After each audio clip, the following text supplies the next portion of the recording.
Bonjour à tous. Cette semaine, on parle de la Coupe du Monde de rugby. Et on est donc avec Charlie Vernier, président du Rugby Olympique Cambrai. Forcément, cette rentrée est un peu particulière puisque c'est une année de Coupe du Monde.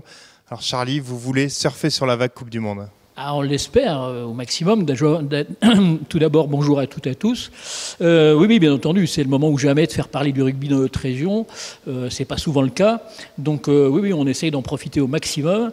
Et c'est pour ça qu'on s'est un peu démultiplié sur pas mal d'actions depuis le début du mois de septembre et jusqu'à fin septembre. Alors justement, on va détailler un peu tout le programme. Ça a commencé avec le match d'ouverture France-Nouvelle-Zélande, une super fan zone dans le cadre de l'éclipse, dans la cour de l'éclipse. Tout à fait. Alors on a effectivement essayé de faire un événement assez festif. Bon, on est au rugby, donc il ne faut pas oublier l'ambiance autour de tout ce qui de tout ce qui est sportif. Donc après un concert du groupe Flagrant Délit, qui est régionalement bien connu, on a effectivement pu assister au match France-Nouvelle-Zélande dans une superbe ambiance avec quasi 800 personnes qui étaient là autour, avec des food trucks, de quoi se restaurer, et puis c'était super. On a également, alors c'est aussi quelque chose d'important, je crois, à noter dans notre façon de voir les choses. On avait également avec nous l'association polynésienne de Cambrai, donc qui nous a fait une petite démonstration de haka, qui a montré des chants, voilà, parce que l'objectif c'est réellement de profiter au maximum de l'instant sportif et puis également de partager avec autant de monde que possible les valeurs de notre sport et des gens qui viennent nous voir. Donc ça, c'était le coup d'envoi, déjà un super coup d'envoi. Et en plus, juste à côté à l'éclipse, il y avait aussi l'exposition, le coup d'envoi de l'exposition, une exposition sur le rugby dans l'éclipse. Voilà, tout à fait. Alors donc là, à l'initiative de Madame Régnier, de toute l'équipe de l'éclipse, effectivement, on a pu monter une exposition. Donc le thème était rugby, couleurs et valeurs, avec des photos, des peintures également, enfin quelques artistes peintres, des rugbymen artistes, ça existe. Et oui, et qui faisaient des très belles choses, très sympas. Et puis également, ce qui était intéressant, c'est que le SEJC a fait travailler pendant une bonne partie de l'été les enfants, avec Monsieur Gernet notamment, autour des thèmes du rugby, des pays qui participaient au rugby, les tatouages maoris, travailler sur les haka. Ils ont également fait des décorations. Enfin, c'était vraiment sympa. Et genre, je ne sais pas si vous avez eu l'occasion de le voir, mais et ça aussi, j'avais trouvé ça très intéressant. Alors, je n'ai pas le nom de la personne en question, mais le professeur de langue des signes qui a fait travailler les enfants du SEJC sur justement la présentation de la Coupe du Monde en langue des signes. Donc voilà, c'était très original, mais très valorisant, je trouve, à tout niveau, au niveau sportif, mais également culturel. Et donc une expo qui est visible tout le mois de septembre.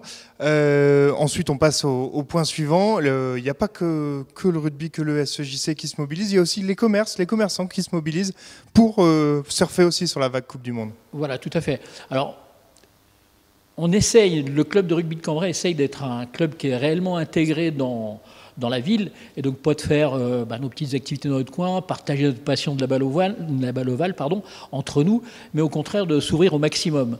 Donc l'année dernière, on avait travaillé avec Shopping Cambrai, donc l'association des commerçants, sur le thème du top 14 et du Pro D2. Et cette année, on a dit, rebelote, allons-y pour la Coupe du Monde.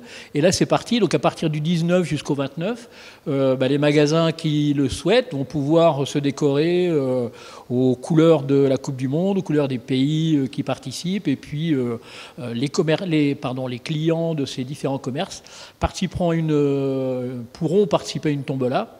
Une quinzaine commerciale. Voilà, c'est un petit peu le principe. Et donc, lors de notre dernier événement, on fera un tirage au sort pour offrir des places pour la Coupe du Monde, des ballons et d'autres lots tout autour de la Coupe du Monde, Voilà. Justement, ce dernier événement, le 29 et 30 septembre, Là, c'est carrément la place de Cambrai qui devient un immense stade de rugby.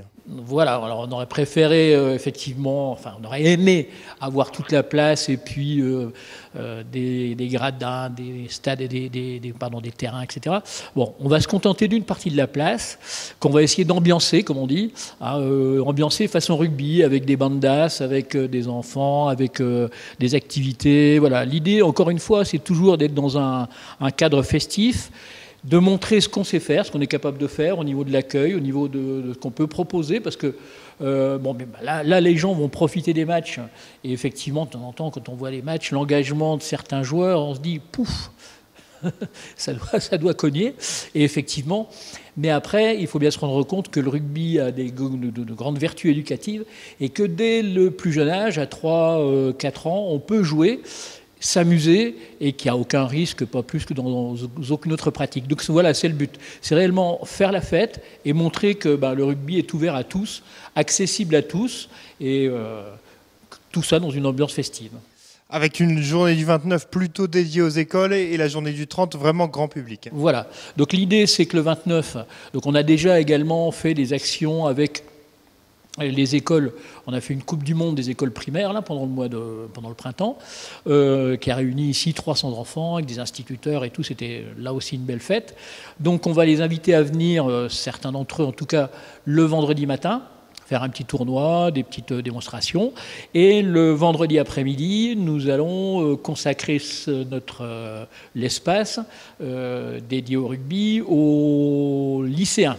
Alors plutôt lycéens de Saint-Luc, puisqu'on a aussi travaillé en partenariat avec eux sur la communication, sur les différentes parties des événements. Et donc là, voilà, ça sera essentiellement destiné aux scolaires, de façon à ce que on s'amuse tous ensemble.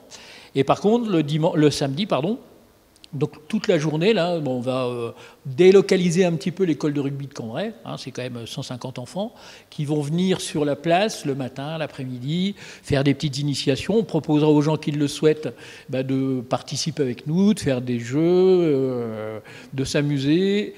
On fera donc le tirage de la fameuse tombola de la quinzaine commerciale. Et puis, alors peut-être, je dis bien peut-être, qu'on pourra faire participer nos amis polynésiens en faisant encore quelques démonstrations de haka. Enfin voilà, on va essayer de rendre l'événement le plus festif et le plus agréable possible. Et forcément, donc un double objectif, montrer que le rugby c'est un super sport et aussi recruter des licenciés. Alors là, nous, on a les bras grands ouverts, on attend tout le monde, on s'y est préparé. J'espère qu'on sera à la hauteur des attentes de tout le monde, mais je n'ai aucun doute parce qu'une des forces de notre club, c'est qu'on a un investissement assez important au niveau des bénévoles. On a également des éducateurs diplômés. Donc voilà, je crains pas là-dessus. À ce niveau-là, j'ai aucune crainte. On a aussi les structures que la mairie met à notre disposition qui nous permettent largement d'accueillir tous les enfants qui le souhaitent, les enfants ou les plus âgés. Il n'y a aucun problème, bien au contraire. Et oui, il est évident qu'un objectif comme celui-là va mettre beaucoup d'éclairage sur notre sport. Et puis on attend tous... à bras ouverts tous ceux qui voudront venir nous aider.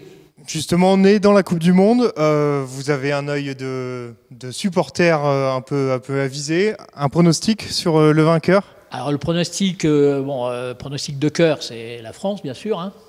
Mais il ne faut pas oublier quand même que même si on a bien entamé la Coupe du Monde en battant la Nouvelle-Zélande, il y a quand même des grosses équipes. Et à mon avis, le gros choc risque surtout d'être en quart de finale, parce que là, on risque d'affronter soit l'Afrique du Sud, soit l'Irlande, qui ont montré qu'ils avaient quelques qualités également. Donc, on va y croire, allez les Bleus, mais la tâche sera rude.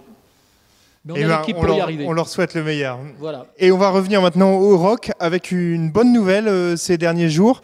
Louane, qui est arbitre et qui est d'assez haut niveau. Voilà. Alors, effectivement, nous, on accueille essentiellement des joueurs, c'est le but, mais sans arbitre, pas de jeu. Et donc, depuis déjà maintenant quelques années, on a eu la volonté de créer une école d'arbitrage qui a été labellisée l'été dernier et de former donc de jeunes arbitres. Donc, parmi eux, une jeune fille, Louane Cogé. Et Louane donc a participé au centre labellisé de Haut-Bourdin. Donc elle a quand même déjà un vécu assez important, d'un bon niveau. Et là, l'an dernier, elle a réussi le concours, l'examen, pardon, de fédéral. Et alors, c'est encore plus extraordinaire parce qu'elle a fini première au niveau national. Donc ça veut dire qu'elle est vraiment un espoir de l'arbitrage, et qui plus est de l'arbitrage féminin. Et donc dès cette année, avec son statut d'arbitre fédéral, elle va pouvoir arbitrer des matchs de Fédéral 3 masculin. Et donc, bon voilà, après, Louane, j'ai aucun souci, elle saura se faire respecter, même avec des gaillards un petit peu plus grands qu'elle. Mais voilà, c'est vraiment une grande fierté pour le club. Eh ben, c'est parfait, on sait tout. Du coup, on se donne rendez-vous absolument sur la place de Cambrai le 29 et le 30 septembre. Et puis, allez les Bleus. Hein. Allez les Bleus, voilà. Voilà, c'est tout pour cette semaine. On se retrouve la semaine prochaine pour un nouveau numéro.